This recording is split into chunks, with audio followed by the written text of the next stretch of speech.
The oncologist's words hung in the air like lead. Stage 4 pancreatic cancer. 6 months, maybe 8 with aggressive treatment.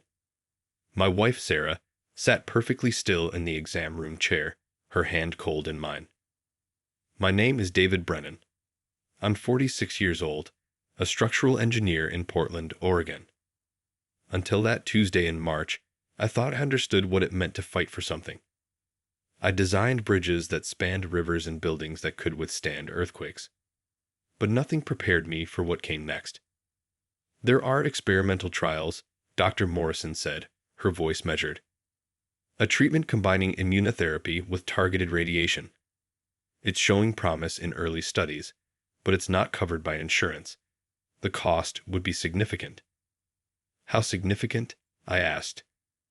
Between $300,000 and $400,000, maybe more, depending on how many cycles are needed. Sarah's hand tightened around mine. We had good insurance through my firm, but experimental treatments existed in a different world, a world where hope came with a price tag that could destroy you financially. What are her chances without it? I asked. Dr. Morrison hesitated. With standard treatment, we're looking at palliative care, making her comfortable. With the experimental protocol, there's a 30% chance of significant tumor reduction, maybe a 15% chance of remission. 15%. Not good odds, but better than zero. Sarah spoke for the first time since the diagnosis. David, we can't afford that. We'd lose everything. I looked at her. 14 years of marriage. She'd been 28 when we met at a charity fundraiser where I was doing pro bono work designing a community center. She'd been volunteering, serving food to families who'd lost their homes in a fire. Her compassion, her laugh, the way she saw the best in everyone. Those were the things I'd fallen in love with. We'll find a way, I said. That night, I sat at my desk calculating numbers that didn't add up. Our house was worth maybe $480,000, with $190,000 left on the mortgage. Our retirement accounts held $215,000. Savings were at $47,000.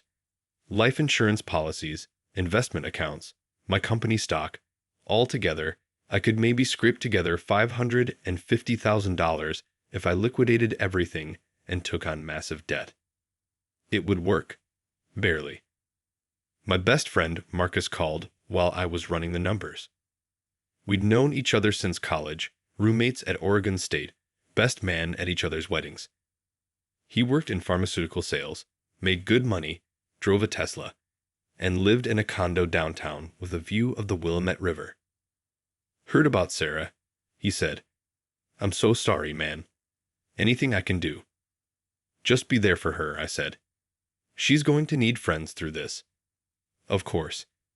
You know I'll do anything. Marcus had always been there. When my dad died, when I lost my job during the recession, when Sarah and I went through a rough patch 5 years ago. Reliable. Solid. A brother in everything but blood. Over the next 2 weeks, I set everything in motion. Refinanced the house, pulling out every dollar of equity. Cashed out my $400 and ONIC, taking the tax penalties. Sold my company stock at a loss because I needed the money immediately. Applied for medical loans at interest rates that would have seemed criminal in any other context.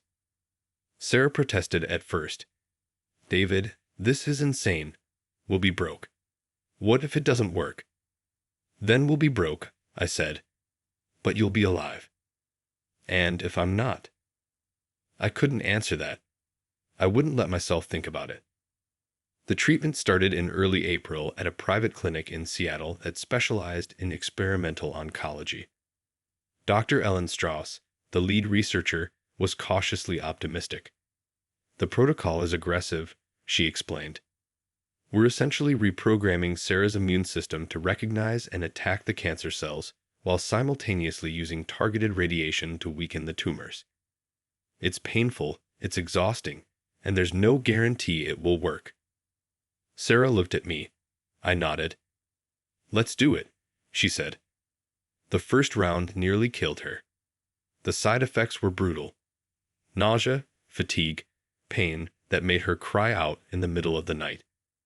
I took a leave of absence from work, spending 12 hours a day at the clinic, holding her hand, wiping her forehead, telling her stories about the bridges I was going to build, the places we'd travel when this was over. Marcus visited twice a week, bringing flowers, magazines, and stories from the outside world.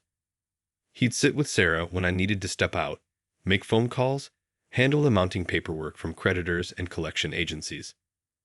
"You're a good friend," Sarah told him once. I was standing in the doorway, about to enter with coffee.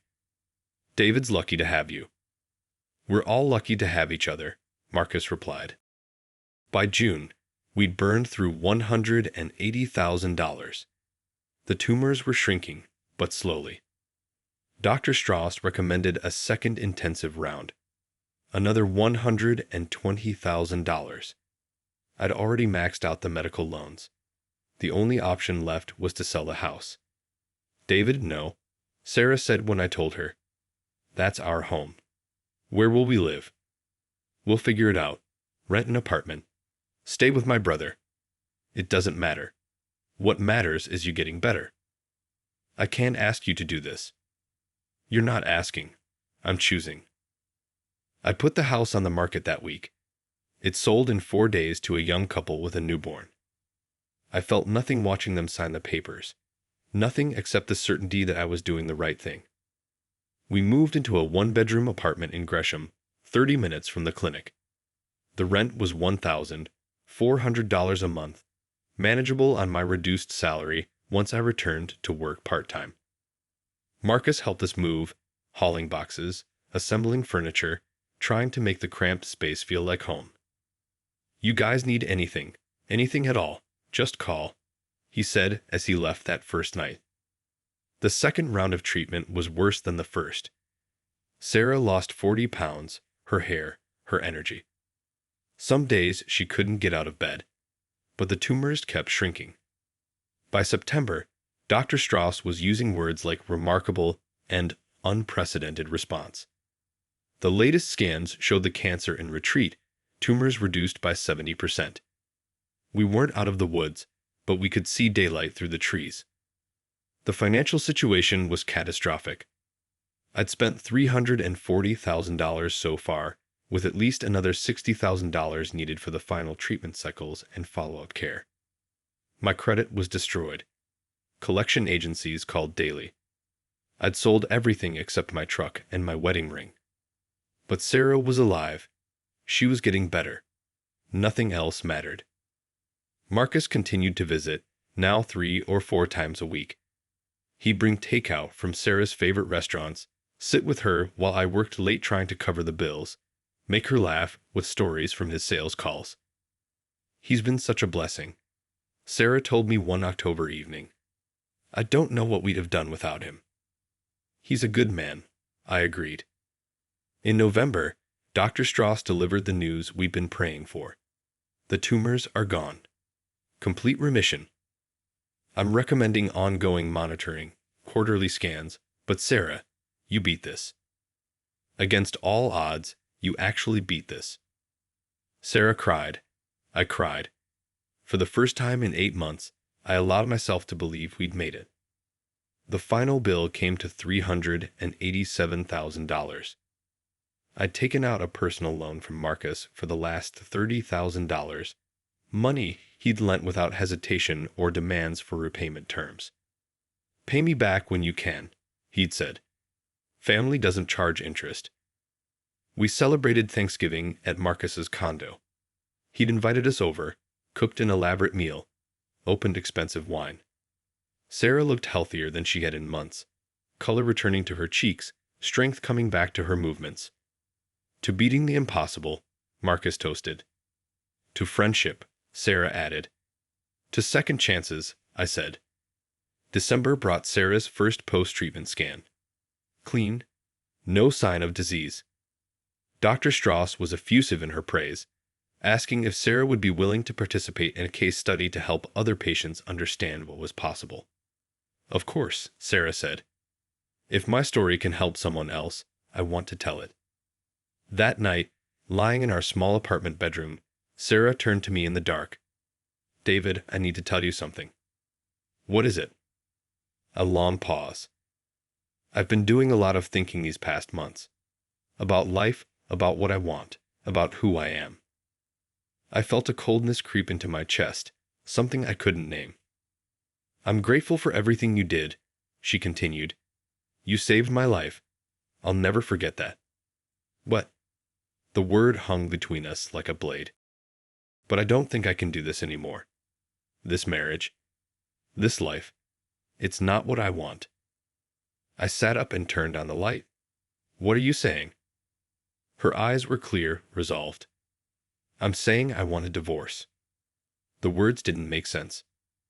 After everything, after sacrificing everything, after 8 months of hell, this was her response. Is there someone else? The question came out before I could stop it. She looked away. That was answer enough. Who? I asked, though part of me already knew.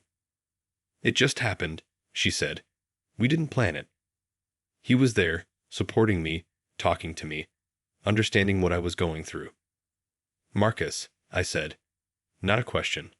A statement. She nodded. The room tilted. My best friend. The man who'd lent me money, helped us move, sat vigil at the hospital. The man I trusted more than anyone in the world.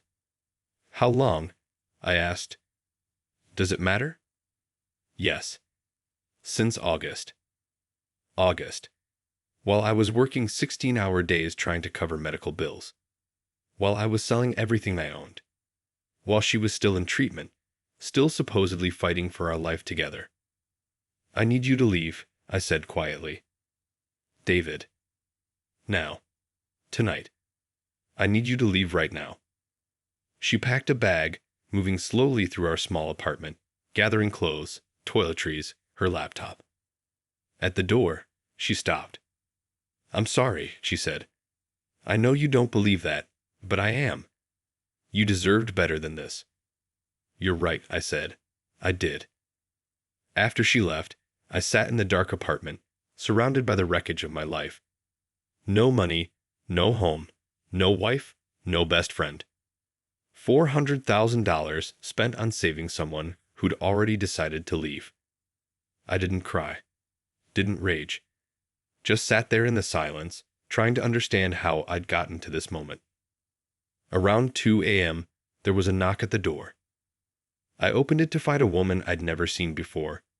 Mid-50s, professional attire, carrying a leather briefcase. David Brennan, she asked. Who are you? My name is Patricia Hoffman. I'm a private investigator. May I come in? There's something you need to know about your wife and Marcus Reed. I stepped aside and let her in, too numb to question why a private investigator was at my door in the middle of the night. She sat on my second-hand couch, opened her briefcase, and pulled out a folder thick with documents. I've been hired by Marcus Reed's ex-wife, she said, Stephanie Reed.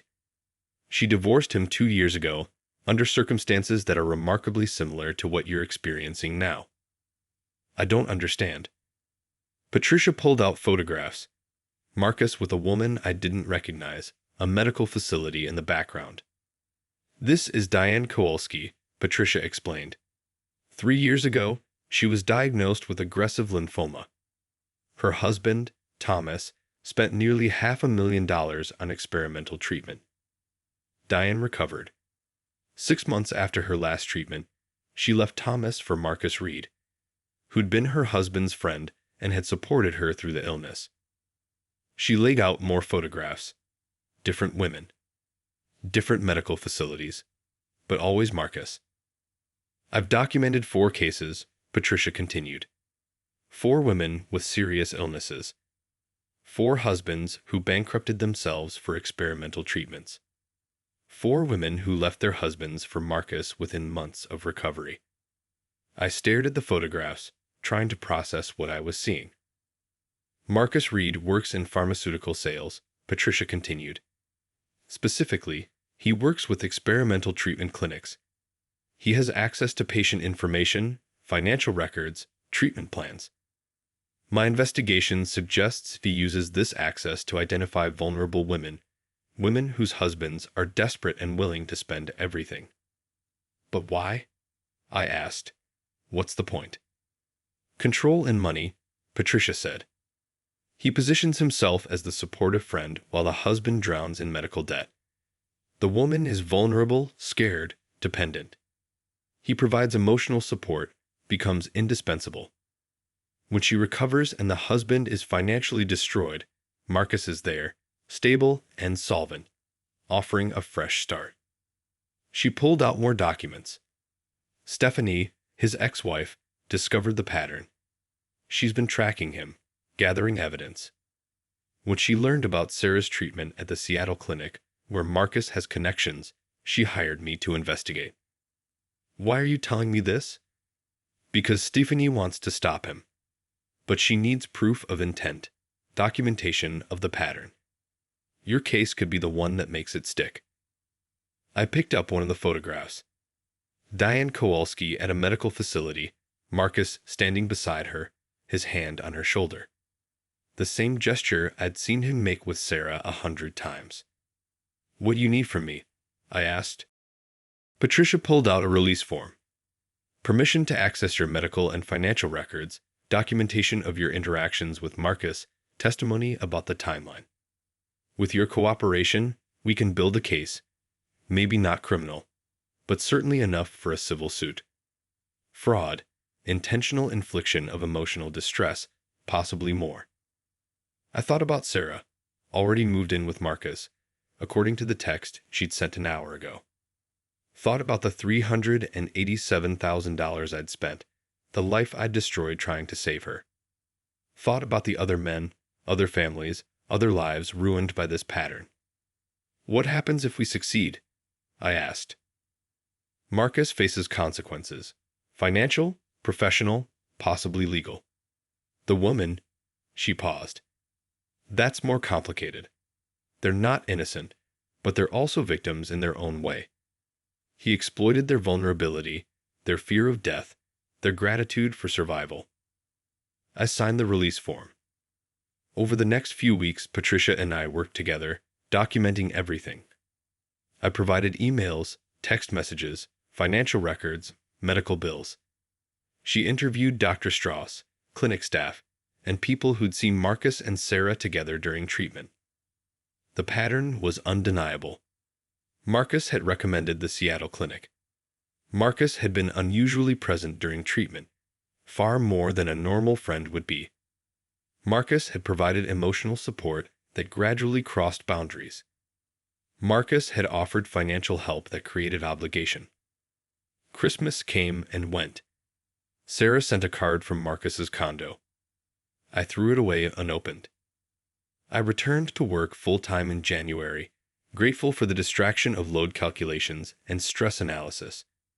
Numbers that behaved predictably, forces that could be measured and planned for. My boss, James Chen, called me into his office a week after I returned. David, I've been looking at your situation, the medical leave, the financial strain. The company has a hardship fund for employees facing catastrophic circumstances. It's not much, but we want to offer you $50,000. I stared at him. I can't accept that. Yes, you can. You've been with this firm for 18 years. You've never asked for anything. Let us help. I took the money. Used it to pay down the medical loans with the worst interest rates, to catch up on rent, to buy food that wasn't ramen or canned soup. In February, Patricia contacted me. We have enough. Stephanie's attorney is filing suit against Marcus for fraud and intentional infliction of emotional distress. We're naming all 4 women as witnesses, documenting the pattern. Your case is the strongest because of the timeline and the financial documentation. What about Sarah? She'll be deposed. She may not have known the full extent of Marcus's manipulation, but she participated in the affair while you were financially supporting her treatment. The attorney thinks we have grounds to include her in the suit for alienation of affection, though Oregon doesn't make that easy. The lawsuit made local news in March. Pharmaceutical rep accused of targeting cancer patients' families. The article was careful, using words like alleged and claims, but the story was damning. Sarah called me for the first time since leaving. David, this is insane. Marcus didn't target me. We fell in love. These accusations are ridiculous. Are they? I asked. How did you meet Marcus? Who introduced you? Silence. He was my friend first, I continued. My college roommate. How did he end up being the one at your bedside? He offered to help. And the other women? Diane, Jennifer, Rebecca Catherine? Did he offer to help them too? More silence. I loved you, I said. I gave up everything for you, my savings, my house, my future. And while I was working myself to death trying to save you, you were planning your exit with the man I trusted most in the world. It wasn't like that. Yes, it was. Exactly like that. Patricia has the timeline. The texts between you and Marcus started in July, while you were still in intensive treatment, while I was selling our house to pay for your next round of therapy. I could hear her crying on the other end of the line. I'm sorry, she said finally. I know it doesn't help, but I'm sorry. Goodbye, Sarah. I hung up and blocked her number. The lawsuit moved forward through the spring. Marcus's employer, a major pharmaceutical company, suspended him pending investigation. Several women came forward with similar stories, though not all wanted to be part of the suit. Stephanie Reed reached out to me in April. We met at a coffee shop in downtown Portland. I wanted to thank you, she said, for having the courage to come forward. I know it's not easy reliving all of this. How did you figure it out? I asked. The pattern? She smiled sadly. I found texts on his phone. A woman named Jennifer, going through chemotherapy. He was comforting her, supporting her, exactly the way he'd done with Diane before leaving me. I started digging, found the others, realized my entire marriage had been a lie. Do you think they knew? I asked. The women? That they were being manipulated? Stephanie considered this. I think they knew something was wrong, but they didn't want to look too closely. Cancer is terrifying. Someone offering unconditional support during the darkest time of your life, that's powerful. Maybe too powerful to question. Sarah told me she loved him. She probably does in her way. That's the terrible part. The feelings are real, even if the foundation is manipulation. We talked for 2 hours, comparing notes, sharing stories, finding dark humor in the absurdity of having both been betrayed by the same man in eerily similar ways. What will you do after this? Stephanie asked as we were leaving. Rebuild, I said. Pay off debt. Figure out who I am without her. If you ever want to talk to someone who understands, here's my number. She handed me a card. I pocketed it, grateful for the gesture even if I wasn't sure I'd use it. The trial was set for September. Marcus's attorneys tried to get the case dismissed, arguing that his relationships were personal matters, not legal issues. The judge disagreed, citing the pattern of behavior and the financial dimensions. Summer passed in a blur of depositions and document review. I testified about the timeline, the expenses, Marcus's involvement. Sarah testified too, tearful and defensive, insisting she and Marcus were in love, that the lawsuit was vindictive and cruel. The jury didn't buy it. In October, they returned a verdict against Marcus for fraud and intentional infliction of emotional distress. Damages totaled $2.3 million across all the plaintiffs. My share would be $575,000, more than I'd spent on Sarah's treatment. Marcus's attorney immediately filed an appeal, but his pharmaceutical career was over. His employer had terminated him. Other companies wouldn't touch him, and his professional reputation was destroyed. Sarah filed for divorce in November. I didn't contest it. The settlement gave her nothing, citing the circumstances of her affair and the financial harm I'd suffered. She moved back to her parents' house in Eugene, her relationship with Marcus apparently having collapsed under the weight of the lawsuit and public scrutiny. I didn't feel vindicated. Didn't feel much of anything except tired. In December, exactly 1 year after Sarah had asked for a divorce, I received a check from Marcus's insurance company, $575,000. The appeal was still pending, but the insurance company had decided to settle rather than risk further litigation. I stared at the check, thinking about everything it represented: pain, betrayal, justice of a sort. But also the end of something, the closing of a chapter that had consumed 2 years of my life. I deposited the check, paid off all my medical debt, paid off my credit cards, my personal loans, everything except the original mortgage I'd taken on the house I no longer owned. What was left? About $380,000. I put into a new investment account. Blood money, in a way, but also a second chance. James Chen called me into his office a week before Christmas. "David, the firm is expanding. We're opening a new division focused on sustainable infrastructure. I want you to lead it. Significant raise, full autonomy, your own team." Why me? Because in the past 2 years, you've shown more resilience and integrity than most people demonstrate in a lifetime. You didn't break, didn't compromise your values, didn't take shortcuts. That's the kind of person I want leading this division. I accepted.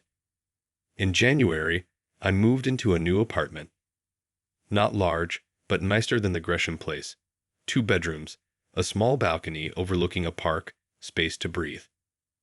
I started running again, something I'd given up during Sarah's illness. 5 miles every morning, pushing my aging body, feeling strength return. Patricia Hoffman stopped by in February with an update. The appeal was denied. The verdict stands. Marcus is filing for bankruptcy, but the judgment will follow him. He'll be paying this off for the rest of his life. And the other women? Most have moved on, some quietly, some with difficulty. Diane Kowalski reached out to her ex-husband, tried to reconcile. He wasn't interested, but they're on speaking terms now, co-parenting their kids. What about Sarah? Patricia hesitated. She's engaged. New guy, someone she met at her parents' church, getting married in June. I felt nothing. No anger, no jealousy, not even curiosity. Sarah belonged to a different life now, one I'd left behind. Thank you, I told Patricia. For everything. You gave me back something I didn't know I'd lost. What's that? The truth. After she left, I sat on my balcony watching the sunset. Thought about bridges, about structures that could bear impossible loads if designed correctly. Thought about resilience, about what remains when everything else is stripped away. My phone buzzed. A text from Stephanie Reed. Coffee sometime? No pressure, just thought it might be nice to catch up. I looked at the message for a long time. Stephanie understood what I'd been through in a way no one else could. She'd walked the same path, survived the same betrayal. I texted back, "How about Saturday? There's a place near the waterfront I've been meaning to try." Her response came quickly. Perfect. Looking forward to it. I pocketed my phone and went back to watching the sunset. The sky was turning shades of orange and pink, beautiful and temporary, like most things in life. A year ago, I'd been broken, destroyed financially and emotionally, my entire life reduced to ashes. Now I had a new job, a new apartment, money in the bank, and the possibility, however fragile, of connection with someone who understood. The scars remained. Trust didn't come easily anymore. I woke some nights thinking about Sarah, about Marcus, about the months of hope and sacrifice that had led to nothing but betrayal. But I also woke thinking about what I'd learned, that I was stronger than I'd known, that I could survive the unsurvivable. That rock bottom, while terrible, was also solid, a foundation from which to rebuild. Saturday came. I met Stephanie at the Waterfront Cafe, a bright space with windows overlooking the river. She was already there when I arrived, 2 coffees on the table. "I took a guess on your order," she said. "Black, no sugar." Good guess. We talked for 3 hours, about work, about healing, about the strange process of rebuilding a life after betrayal. She'd gone back to school, was finishing a degree in counseling, and wanted to help other people navigate trauma. "Do you think you'll ever trust someone again?" I asked. She considered this. "I think I'll trust differently, more carefully. But yes, I think I will. The alternative is living in fear forever, and that's no life at all." As we were leaving, she touched my arm. "David, I want you to know something. What Marcus did, what Sarah did, says everything about them and nothing about you. You're not unlovable because someone failed to see your value." I nodded, not quite believing it but wanting to. We walked along the waterfront, not touching but close enough that I could feel her presence. The river reflected the sky, moving constantly, adapting to every obstacle, finding its way forward despite everything in its path. "Can I see you again?" I asked. "I'd like that," she said. Over the next few months, Stephanie and I grew closer. Slowly, carefully, 2 people who'd been burned learning to trust heat again. She understood my hesitations, my occasional withdrawals, the moments when memories ambushed me and I needed space. I understood hers too, the way she checked my phone location, not out of suspicion but from trauma. The way she asked questions about my day, not to trap me, but to prove I was real, present, honest. We didn't rush. We took our time to build something solid, something that could bear weight. In June, I received notification that Sarah had married her new partner. I felt a twinge, not of loss, but of closure. That chapter was finally, truly over. In August, I designed my first major project for the Sustainable Infrastructure Division. A pedestrian bridge in southeast Portland, made from recycled materials, designed to last 100 years. At the ribbon cutting, Stephanie stood beside me, her hand in mine. "You did this," she said, looking at the bridge. "We did this," I corrected, gesturing to my team. "No," she said. "I mean this. All of this. You took the worst thing that could happen and turned it into something beautiful." I looked at the bridge, at the people walking across it. Children running, couples strolling. A structure that would serve this community for generations, built from the ashes of my old life. "We both did," I said. That night, lying in bed in the apartment I'd made my own, I thought about the past 3 years, the diagnosis, the treatment, the betrayal, the lawsuit, the rebuilding. A journey I never would have chosen, but that had led me here, to this moment, to this version of myself. I'd spent $400,000 to saving someone who didn't want to be saved, or rather, who wanted to be saved, but not by me. The money was gone, then returned, then transformed into something else entirely. The marriage was over. The friendship was destroyed. But I was still here, still standing. Stronger in some ways, more fragile in others, but fundamentally intact.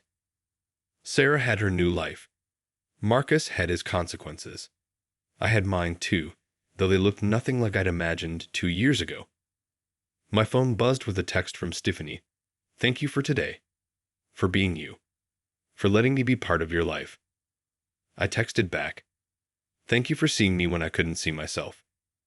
3 dots appeared as she typed, then, "Same to you. Sweet dreams." I set the phone down and closed my eyes. Tomorrow I'd go to work, continue designing structures meant to endure. Tomorrow I'd have dinner with Stephanie, continue building something that might last. Tomorrow I'd wake up grateful, not for what I'd lost, but for what remained. Not for the life I'd planned, but for the one I was living. Sometimes the bridges we build aren't the ones we intended. Sometimes they lead to places we never knew we needed to go. Sometimes the most important structures we create aren't made of steel and concrete, but of resilience, honesty, and the willingness to try again. I spent $400,000 to save my wife's life. She left me for my best friend. and somehow, impossibly, I survived. Not just survived, but found a way forward, a way to transform tragedy into something approaching peace. The experimental treatment worked, just not the way anyone expected. It saved Sarah's life but ended our marriage. It destroyed my finances but led to rebuilding something better. It cost me a friend but gave me truth. And in the end, 3 years later, sitting in my apartment with a job I loved, a woman who understood me, and a future that looked nothing like my past, I realized something surprising. I would make the same choice again. Not because I wanted Sarah back. Not because I thought the outcome would be different.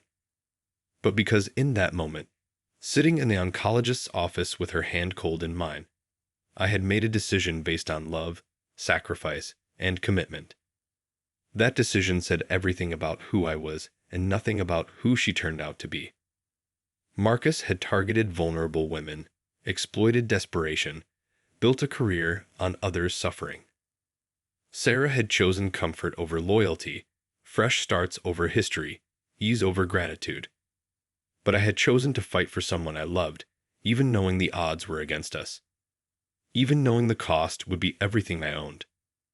That choice, however it turned out, was something I could live with. Something I could build on.